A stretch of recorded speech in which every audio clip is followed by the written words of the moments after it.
Ladies and gentlemen, welcome to the Source Material Comics Podcast. We are jumping in headlong into our second metal-based comic. And this go-round, oh boy, be ready, folks. We're going to be talking Slayer. Another band I didn't really jump on the wagon for back in the day. Me and you have had that conversation, Mark, where I wasn't the biggest Slayer fan. You made me a playlist. I said, didn't I make you a playlist like you were my girlfriend?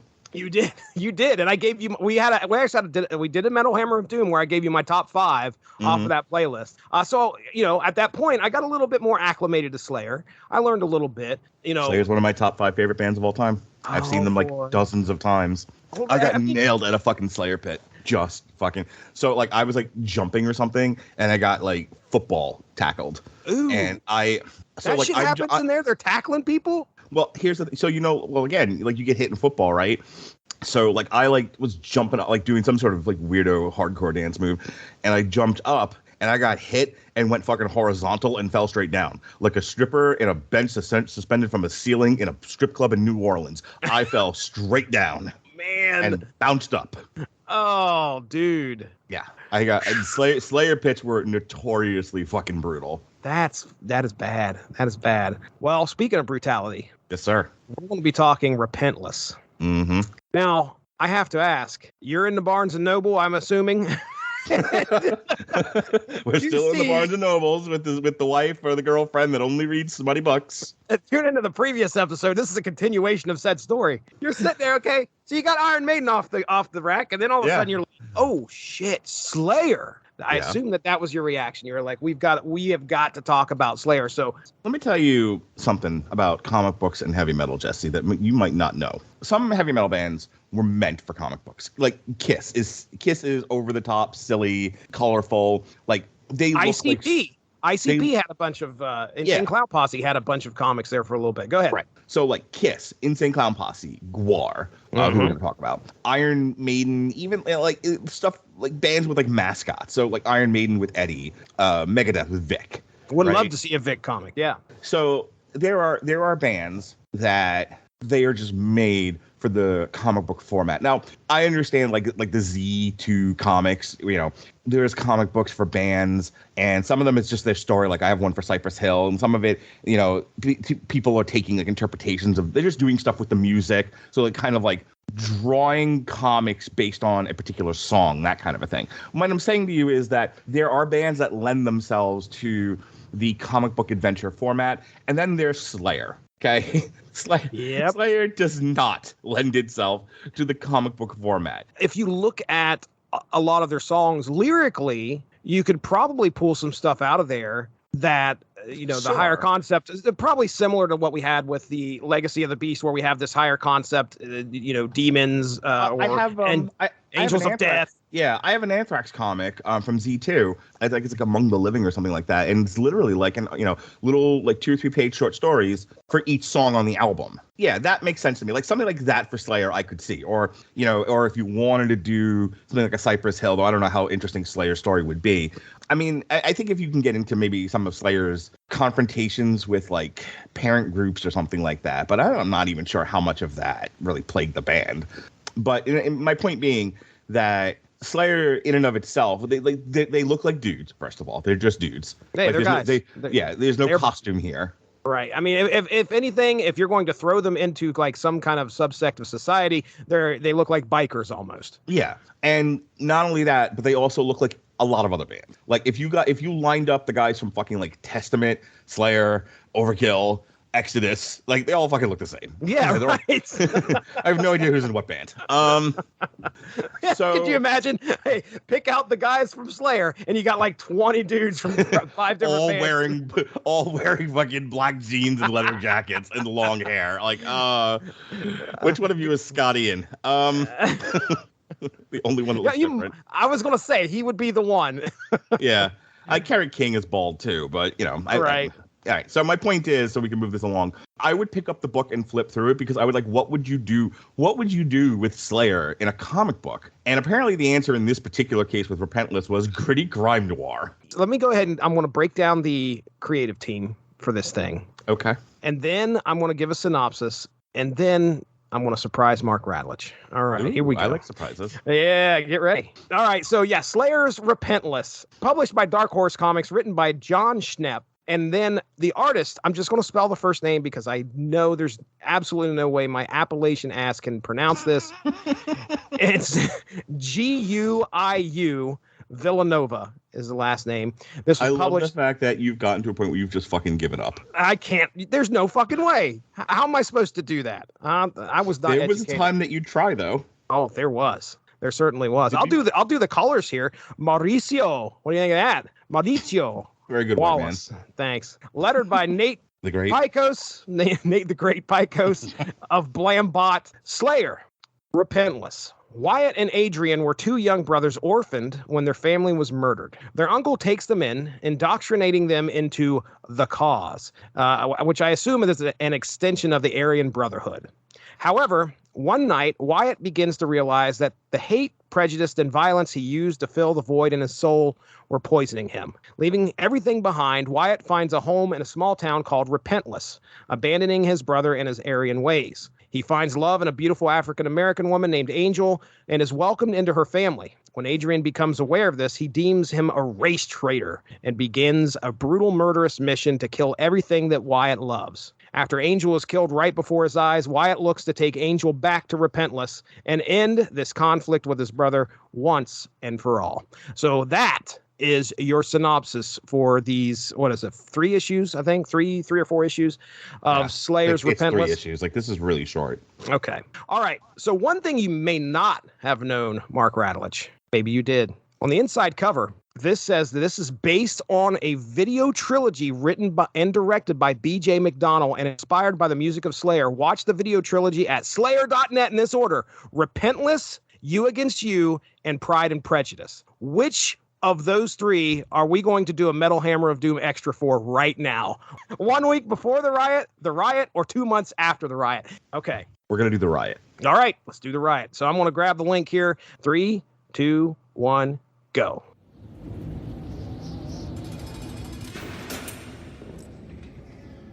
All right, here we go. That looks like a famous actor. Like, I feel like I know him. Yeah, that dude looks very familiar. I think he looks like the kid from People Under the Stairs. If you remember that movie, the one without the tongue, that looks just like him. All right, so here we are. This is essentially the prison riot that's about to happen. You may remember this happening in the book, Mark Radlich. Oh, yeah. Yeah. Oh. Get ready. Oh, shit. Stand in the neck. Oh, I love it. Oh, the blue team is protecting Slayer, who decided that right in the middle of a riot is when they were going to play. Like, maybe this isn't a particularly safe gig. Oh, look, it's Machete. Danny Trejo's in this thing. And I have a note on that, too, when we talk about this comic. Look at these guys. You can't have dumbbells in your cell. That's why.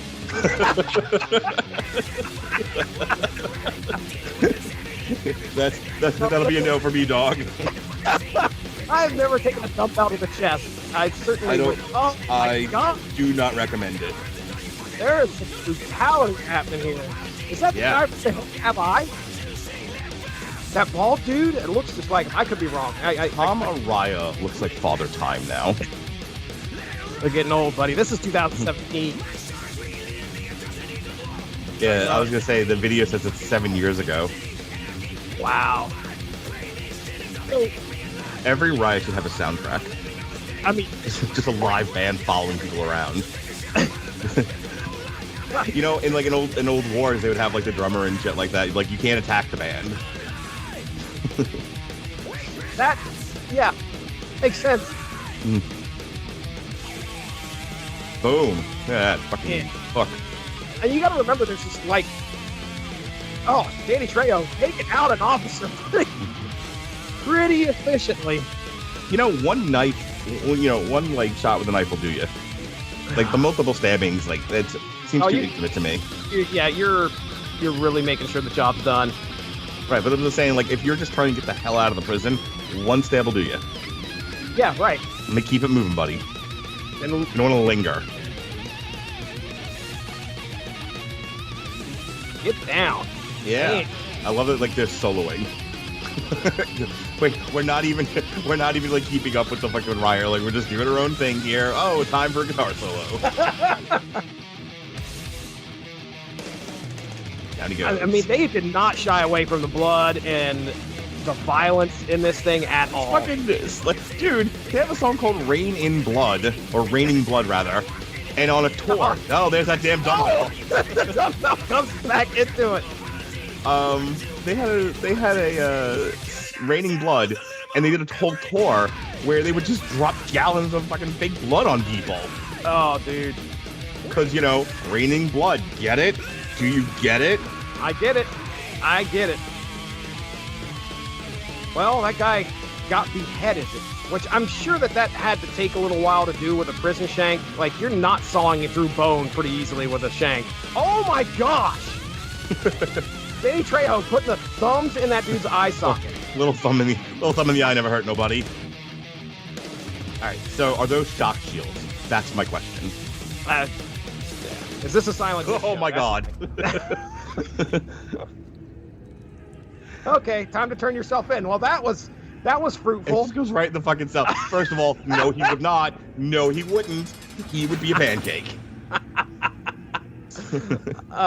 There's the cover of our comic, pretty much. Hoo-wee. No fucking way after a riot covered in blood do you approach three guys on a blue team with fucking shields, shock or otherwise, and they just let you waltz into a cell. They're like, okay, you can go back to your cell now. You're taking a beating. You might get a shower later, but yeah, that's his punishment. He doesn't get a shower for a day. He's covered in blood. I gotta make a phone call. Fuck you do. Oh man.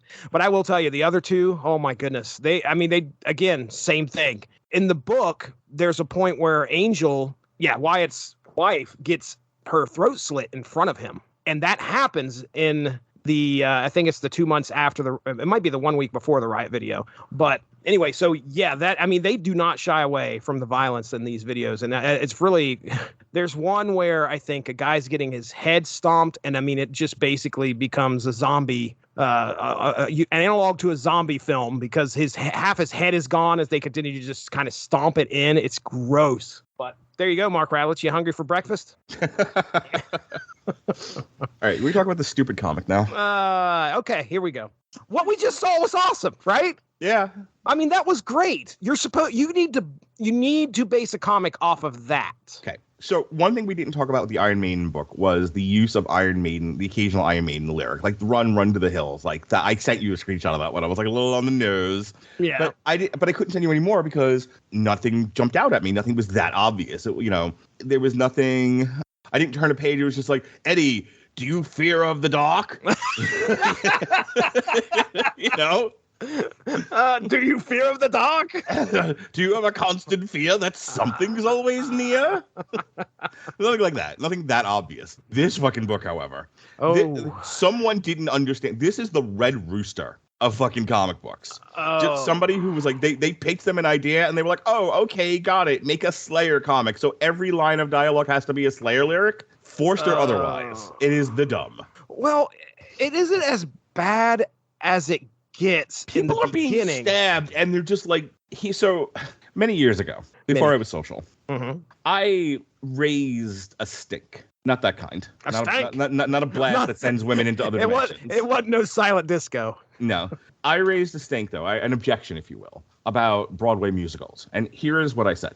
Broadway musicals are inherently dumb. And you can't suspend your disbelief. You're watching a performance. So like sometimes like you watch a movie or you watch a stage production and you can kind of be lost, especially like a stage production. You're right there, right? You're seeing the people. You can reach out and like touch them, like squeeze their penis or whatever. Yes, they're so they don't encourage it, but you can. But you can be lost in the drama of it all. You can be moved. You watch a musical where they're singing, or an opera where they're singing every line of dialogue. It's a performance. There's no drama to be lost in. You might be swept up in the performance, but your suspension of disbelief goes right out the fucking window. Right. And part of my problem with it is nobody come up and be like, did I leave the iron on? You know what I mean? Like, they're not having a conversation in song. No one's just like, Kelsey, did you take out the trash? Nothing like, exactly, go fuck yourself. Nothing like that, okay? That is my problem with this fucking book. Because it's like half the way you would read a Shakespearean tragedy and half a musical, and none of it's fucking believable. And I really couldn't like get myself involved in the narrative. Not to mention the fact that the narrative was ass stupid. Yeah, it's kind of rough. Yeah. I've got examples here of, I took screenshots of the panels. Okay. Of where this fucking goes off the rails. But before I talk about that, I want to tell you the solution to what you're talking about here. All right. The only thing that they needed to have happen was if they were going to put Slayer lyrics into this book, they needed to have try a little harder to make it fit. Do you remember the story I told you about how, like, as a gag, when I was working in a group home with at-risk boys, I just started talking to them in Guns N' Roses song titles? Like, I had full-on fucking conversations with these kids doing nothing but Guns N' Roses lyrics. Guns N' Roses song titles. Oh my gosh. And so I might have just to like transition, might have used a lyric or two, but I was mostly doing song titles. Okay. That's what this reminds me of. Okay. All right. Like, I'm going to fucking stab you in the face. And he never says, I'm going to stab you in the face. It's, let me try to find something that closely resembles that in the lyrics. And it's just like, okay, I want to convey anger and stabbing in the face. Auschwitz, the meaning of pain, the way that I want you to die. Like, wait, what? Oh my gosh. Ridiculous. So, okay. Slayer pops in this at the end of issue 1. Okay. Holy crap, there's Slayer sitting in a bar. Here's my solution to the whole lyric thing. The only person that needs to be saying lyrics throughout this whole thing is Tom. If it was just Tom saying these over and over, it would have been the greatest gag in the whole world. Well, it needed to be like, Slayer shouldn't have been in the book. Slayer as characters, Slayer should have been like a Greek chorus almost. Like they're like they're like the Watcher. You know what I mean? Like they just like, so like you can like have everyone talking normal, but have like Slayer kind of talking about what's happening in the book, but doing it in song. That might have worked better for me. Mm-hmm. Okay. All right. My thing was like, man, if Tom would have just been doing like saying these lyrics every once in a while, it would have been like the greatest gag ever, because then you're like, okay, well, hey, we know that he's the guy that sings these songs. He's going to be the one that says these lyrics. That makes sense. The other way you could have done it would be like The Wire, like make these into chapters. I know it's only 3 issues long. It's not a very particularly long story, but even break up each one of these issues, like a page or two is a chapter, and every chapter begins with a Slayer quote. Right. That would have been another way to do it. Right. Would have been less dumb. Yeah. I mean, okay. So there is a point where I think Tom has the guy at gunpoint, and he says, the guy that he has at gunpoint says, "Come on, Trey, cut me some slack for the old days." And Tom goes, "Gaze into my eyes, you'll see there is no remorse," which is a lyric from a Slayer song. And then we got the dude that was like cutting the guy's face off that's going after Wyatt. That was so funny, by the way. That I wanted to see like come to life, because that was hilarious. When he walks out with the guy's face on, is that what you're talking about? Yeah. Oh, yeah, he walks out with the guy's face on. Yeah, that's pretty messed up. But yeah, that guy jumps after Wyatt and he yells, "You're staring at the atrocity vendor. I can show you how it feels." Like, that is what he says mid-leap at this guy. There's at no point as this guy labeled as, hey, okay, this is the atrocity vendor. Can I ask you a question? Please. Do you read comic books? I do. Okay. So you know how like you're reading an X-Men comic and like Wolverine and Sabretooth are jumping at each other? You know how like comic books are dumb and they're both like giving a soliloquy mid-jump? That's like what that reminded me of. When Logan Paul and Ricochet, they collided midair. Right there. You know what they didn't do? A promo in the middle of it. I am the atrocity vendor. Yeah. Followed by "I regret nothing." Oh, man. Oh gosh. The biggest offense to me in this, I mean, in regards to the whole lyric thing, was the point in which I think the battle's about to go down between Wyatt and his brother Adrian. Adrian is flying this plane in with a bunch of soldiers on it, and he's got him on the phone. He says, "I will be waiting for you. On fields of blood you will pay." Nobody talks that way. He's in the car. He looks up and he sees the plane's about to land. It's Adrian and his soldiers, and he goes, "Warriors above with the power to kill descend." Like, that's fucking ultimate warrior shit right there. Yeah, the two pilots. Come on. The motherfucker ain't gonna say that. No. And then Adrian, who has his soldiers ready to go, looks back. He says, "I want to see this place raining blood." He said the thing, Mark Radlich. You said that to me. He said the thing. That's the only line I could possibly see working. Like, I want to see this place raining blood. Okay, you're a little overdramatic for a goon, but right. That's fine. Like, it's like, why a spoon? You know, because it'll hurt more, you twit.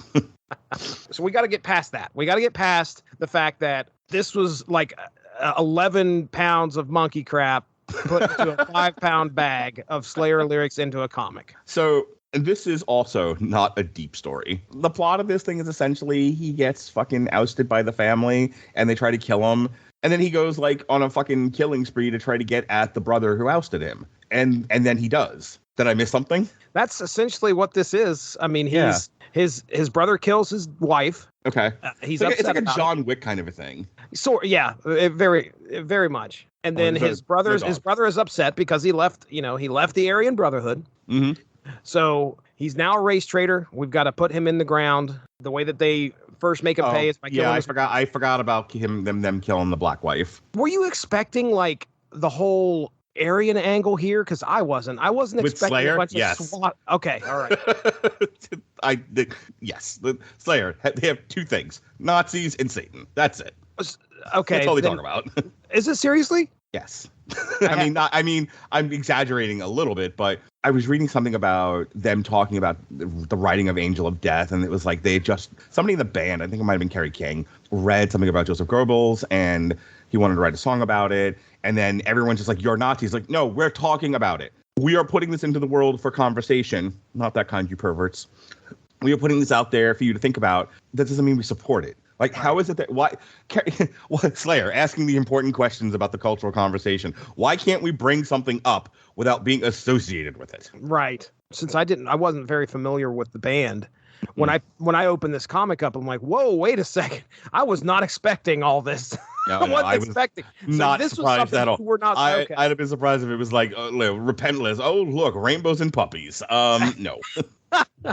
You kind of know what you're getting by the front cover of this thing. The front cover of the first issue is, our buddy Wyatt here, just covered in blood, wearing a patch, and you're like, okay, all right. So this comic, just like the video, extremely brutal, extremely gory. So it fits, I think, in my opinion, of at least the impression I get of Slayer. Their music is definitely reflected in this book, in my opinion.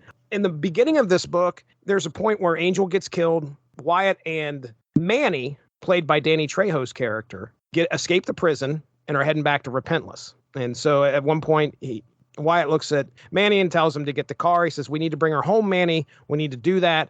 We need to do that now." So Manny gets in the car, and hence these two guys are kind of linked together for the rest of the book. Manny's going to help out Wyatt fight his brother and his goons, right? Mm-hmm. Plus, at one point, I think Manny was brought in. One of the videos depicts where Wyatt was given the chance to kill Manny in a cell. And the knife is kind of laid down there. He pulls the hood off, and that's where he makes the choice not to kill Manny. And when he does, then they bring Angel out and kill her right before him. Point I'm getting at is that at one point later on down the road, Wyatt's in the car with Manny, and he says, "Thanks for sticking with me, Danny." Now... On the nose, the comic. What's funny is that he's portrayed by Danny Trejo in the video. So I'm wondering if like they meant to do that, or is this a situation where they're like, "Oh yeah, that's Danny Trejo. I'm drawing Danny Trejo in here. Yeah, his name's Danny," and just completely forgot. Anyway, there you go. When shit hits the fan in the final issue, I mean, it gets bloody and it gets violent and it gets off the chain. The members of Slayer are involved in this battle as well. So they're kind of, like I talked about that one panel with Tom facing off with the one guy. They're in there. They got guns. They're shooting. It's pretty crazy. The townspeople of Repentless come in and they help save the day. 5 pages in the final issue. There's 5 splash pages. And all of Slayer's Repentless. The whole song, Mark Radulich, is what the fucking narration is. That whole Repentless song is that. I mean, you can go and look. That is every lyric from the album Repentless from 2015, the 12th and final studio album by American thrash metal band Slayer. Yes, sir. What I think you would actually need to do is you need to put the song on and then just kind of slowly pace yourself through those pages as the lyrics are going. That fits. You just said. I mean, that's definitely a soundtrack, and that's kind of what got me thinking. Like, the execution of this is kind of done wrong. You can't really pull off throwing these lyrics into a comic, but you can show the lyrics of a song as the action unfolds on the page, like they do in those last 5 pages, which would be great. But it's not going to compare to what it would look like on the screen hearing the music. We just watched a video. Everything that was happening on there fits so well with the song. I mean, it really did. But it does not. You can't make a song fit with a comic sometimes. And they tried here, and it did not translate. It did not translate. That's it, Mark Radulich, on 3 issues of Repentless. Give me your final thoughts. Again, kind of like what we said about Legacy of the Beast. I mean, if you're just looking, if you're in the store, your wife's buying smutty books, and you're just looking for something to kill some time with, and you happen to be a Slayer fan and you like gratuitous violence, this comic is fine. If you're looking for anything more than that, like if you're like a huge Slayer fan and you're like, oh, I like all the Slayer merch, I need all kinds of Slayer doodad, then this is a fine addition to the Slayer doodad collection that you have. If you're, if you're looking for something with a little bit of heft to it, a little bit of depth, this is not gonna tickle your sack. You know what? If you would have took all of the fucking dialogue out of this book, if you could put your own words into their mouths as to what's going on and figure it out that way, great. But I will say the lyrics shoehorned into the dialogue took me out to where I told you I'm not Dude, a fan. I was laughing. So I was reading this on the cruise from back in March. I was in the Safari Club with my wife, who was reading the BDSM Sleeping Beauty book written by Anne Rice. Did I mention women only read smut? I don't know if I said it before. I was next to her reading this comic, and she's like, "What are you laughing at this whole time?" And I'm just cracking up. Like, it got silly after a while. Is the point of that long tirade? Like, because I kept sending you fucking like, I didn't send you anything for like Legacy of the Beast except the one time. And with Gore, I sent you like 1 or 2 things that were funny. We'll talk about that in a little bit. But this one, I was sending you like every other page because it was that dumb. Well, and I was laughing the entire time. I know. And I mentioned earlier, I'm not the biggest Slayer fan, so I don't know all the songs. I know the top hits. I know the top 10. That's probably where I'm at. But what's funny is that as I'm reading this, I'm like, there's no way that fucking guy would say that in this situation. Is that a Slayer lyric? I Google it, and sure enough, I get confirmation it is. That's what I was doing while I was reading this thing. I was actually able to pick out points in which there were Slayer lyrics that I had no idea were Slayer lyrics in the first place. That's how stilted this dialogue could be. Kudos to them to trying to develop a story around these three videos. It's tough for me to recommend something like this when you're going to be taken out by unfortunately the dialogue of the thing. So anyway, but as far as gore and brutality go, thumbs up right here. Mr. Starcher will give you a thumbs up on that because it does not shy away from that at all. Yes, all right, Mark Radulich, we're done. We are done. Manny Danny's done talked about. Let's go ahead and get the hell out of here. So what is on the agenda for? Well, assuming all is right in the world and lined up where it's supposed to be today, in the year of our Lord is May 29th, 2023, when you're hearing this, unless you're hearing it after. Which means tomorrow, May 30th, we'll be doing a Damn You Hollywood for The Little Mermaid. Yes. No, not controversial at all. No. There's no race swapping that happens here that needs to be discussed. Does she get like turned into a fish by a penis? You'll have to hear the review, sir. I don't want to give it away, but yes. Yes, it happened. Unbelievable. There's so much penis in this Disney movie. Speaking of penis, Jason Teasley will be on the Long Road to Ruin tomorrow. We'll be looking at the Lake Placid. We did Anaconda. Now we're doing Lake Placid. Oh, boy. Yeah, and then we're eventually going to do Lake Placid versus Anaconda. Beautiful. All right. Yeah, folks, go check out the Source Material Comics podcast feed. You can find all sorts of great stuff there in the archive. Mark Radulich and I got together and talked Iron Maiden Legacy of the Beast, first in this trilogy of comics based on metal properties. So check that out in a 90-centric podcast that is called Unspoken Issues. Should be able to find our discussion of JLA Rock of Ages. It's a really good book. You need to check that out. Where I think it was me, Derry, and Dean got together to talk about that one. So anyway, for Mark Radulich, I'm Jesse Starcher. We'll talk to you soon. Have a good one. Bye-bye. Thanks for joining us. All of this would not be possible without W2Mnet.com, so make sure to seek them out for more podcasts. If you enjoyed what you heard today, please feel free to share, and we look forward to entertaining you again soon.